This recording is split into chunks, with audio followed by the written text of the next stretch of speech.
Bismillahirrahmanirrahim. Assalamualaikum warahmatullahi wabarakatuh.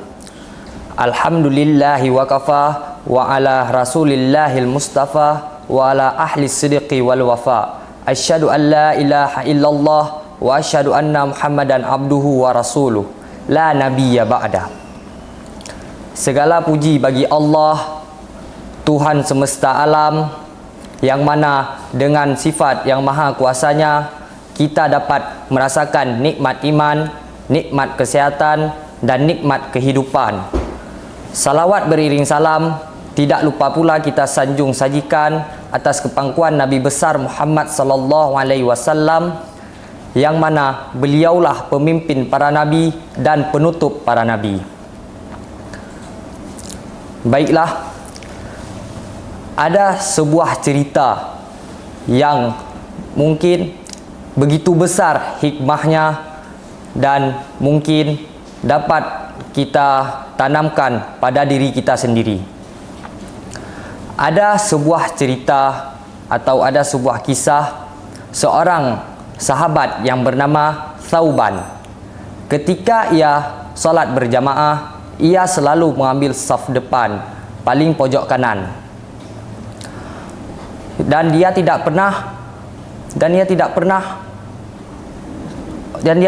absen dalam solat berjamaah. Dan pada suatu hari di waktu subuh ia tidak hadir. Rasulullah pun heran. Biasanya Rasulullah tidak pernah melihat dia tidak hadir solat subuh. Dan kemudian Rasulullah menunggu dia hingga sampai ke masjid, dan dia pun tidak sampai. Dan pada akhirnya Rasulullah melaksanakan salat subuh tanpa kehadiran Thauban.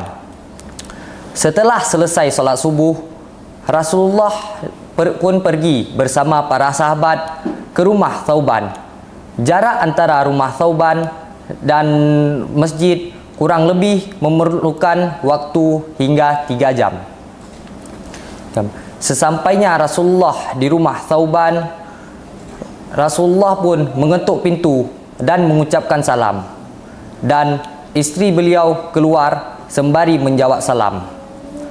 Rasulullah bertanya, "Kemana suamimu Thauban?" Istrinya pun menjawab, "Ia telah meninggal tadi sebelum subuh." Rasulullah bertanya, "Apakah ada kata-kata terakhir darinya?" Dan istrinya pun menjawab, "Ada, tetapi aku tidak memahami apa yang ia katakan." Rasulullah pun bertanya, "Apa yang ia katakan?" Kemudian istrinya pun menjawab, "Kenapa tidak lebih jauh lagi? Kenapa tidak lebih jauh lagi? Kenapa tidak yang baru? Dan kenapa tidak semuanya?"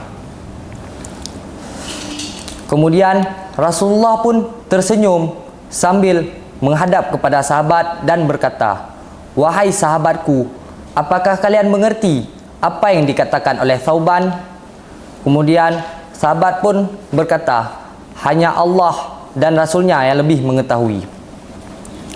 Kemudian Rasulullah pun berkata, Sesungguhnya ketika orang sedang dalam keadaan sakratul maut, maka ditampakkan kepadanya amalan-amalan kebaikan yang dia perbuat selama dia hidup.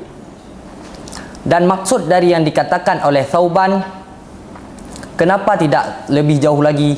Karena ia merasa bahwasanya jarak antara rumahnya dan masjid masih terlalu dekat baginya, karena ia telah melihat seberapa besar pahala yang diberikan oleh Allah Subhanahu wa taala setiap langkah ketika ia menuju ke masjid. Kemudian selanjutnya, kenapa tidak yang baru?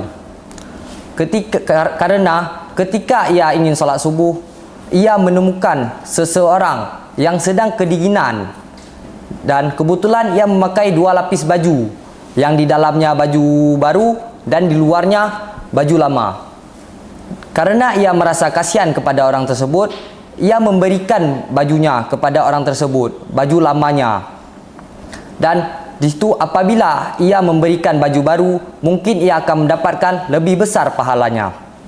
Dan kemudian yang terakhir, kenapa tidak semuanya?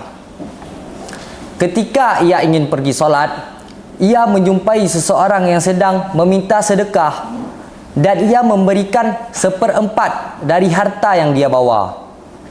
Dan apabila seandainya Allah memperlihatkan seberapa besar pahala bagi orang yang bersedekah, mungkin ia akan memberikan semuanya. Hikmah yang bisa kita petik dari cerita ini adalah apabila kita beramal, maka lakukanlah seikhlasnya atau semaksimal mungkin, karena kita tidak mengetahui seberapa besar pahala yang dijanjikan oleh Allah kepada umat-umatnya yang melakukan perbuatan baik. Mungkin hanya ini saja yang dapat saya sampaikan. Lebih dan kurang saya mohon maaf. Wabillahi taufik wal hidayah. Wassalamualaikum warahmatullahi wabarakatuh.